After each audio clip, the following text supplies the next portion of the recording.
With the third overall pick of the 2025 draft, your Philadelphia 76ers select 6'5" guard, 180 pounds, from Baylor University, from the Bahamas, VJ Edgecombe.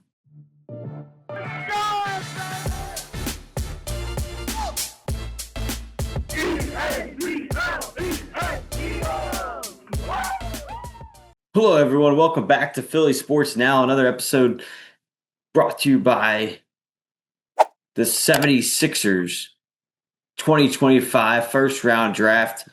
This is what we talked about, Zach and I, in our preview.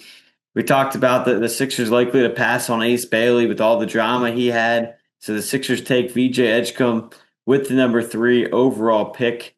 And listen, it's the right pick. You had all the drama with Bailey passing up on everybody workout wise. I know he did it to everybody. He was trying to land himself to the Washington Wizards. He lands himself with the Utah Jazz. The first 2 picks go as expected. Cooper Flagg to the Mavericks. Dylan Harper goes to the San Antonio Spurs, which leaves the 76ers here. There's rumors the Sixers would trade down. I mentioned I didn't want to personally trade down.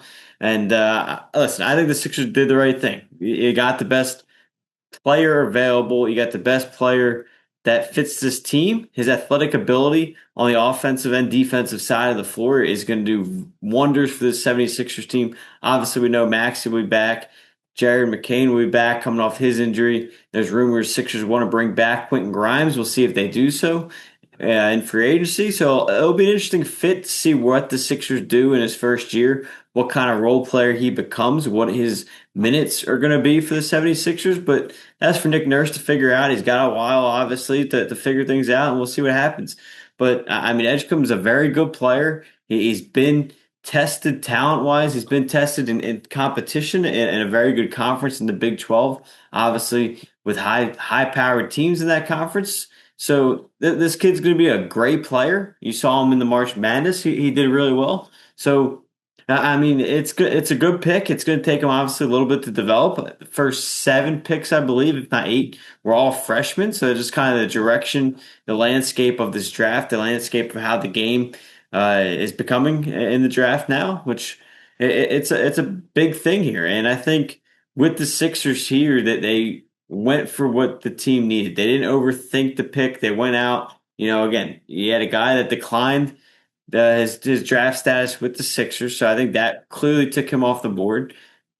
Maybe they talked about moving down and they couldn't find the right deal. So in the end, you settle for VJ Edgecombe, and it's the right move. It's a move that he's a 3-and-D player. He's going to be able to defend. Becomes one of your better defenders, which you saw in the playoffs this year. You need a very athletic guard that can defend.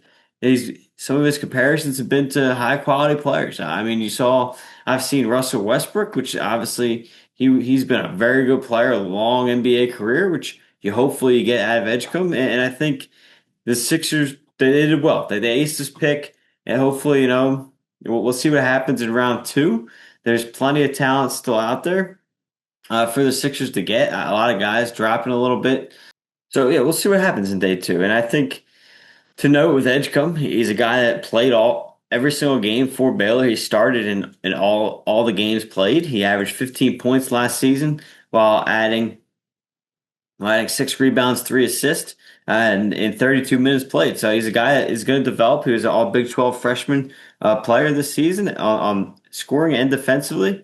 And he becomes the highest drafted player out of Baylor ever. So that's a cool number. And he shot 43% from the field, 34% from 3. So I think that's a number obviously you want to see improve is that 3-point percentage. But I think that's a number you're going to see grow as days go on with him in Philadelphia. So I think, again, the talent around him will help him develop. He's got a lot of guys here that's, Joel Embiid, Paul George, Maxey, guys that are going to be able to help guide him through the season, through his development. And hopefully, again, you're going to be able to get off to a quick start next season and find a way to get him involved right away. I think he's a guy that can come in and make an impact next season, get a handful of minutes and see what happens. He's not a guy that's going to start very often for you. Obviously, hopefully you're healthy and, you get Maxey back, McCain, Grimes, George, and they're all starting in the guard spot before he takes off hopefully in a few years. But no, the Sixers did the right thing. taking Edgecombe. I think they tested all the waters they could to see what else was out there and what else possibly could be moved here. But overall, great job by the Sixers. Daryl Morey got this right. I mean, it was tough to get wrong. I will admit that. Obviously, it's a pick that with everyone available that you know you couldn't really do wrong here. We talked about it outside the first two picks in the draft. After that, it kind of became a you could really shuffle who was going to go in the 3 to 8 range. I kept saying. So we'll see what happens in day two. I think for the Sixers, pick 35 is what they're going to have in the second round. We'll see if they stay at 35. Personally, I don't know how much farther he's going to drop. He was supposed to be a early 20s, mid 20s pick. I want to see the Sixers maybe potentially trade up and get Rasheer Fleming in round two out of St. Joe's, a local product. Went to Camden High School, so a local product here. Hopefully, maybe the Sixers can move up in the second round, get an early pick there, and draft Fleming. I think he's a guy that's going to be a good forward, can mix well and fit a lot of needs the Sixers have. And he's been compared to some guys like Pascal Siakam, so I think that would be a tremendous addition in addition to Edgecombe, obviously in round one. If you're able to trade up and get Rasheer Fleming in round two, I think that's who the Sixers would target. Hopefully, that's who I want the Sixers to target. But obviously, we'll see what happens. And another local product I'd be okay with drafting just because he went to Villanova would be Eric Dixon. Obviously, a really good scorer from Villanova. But again, good job by the Sixers here with Edgecombe. Ace to pick.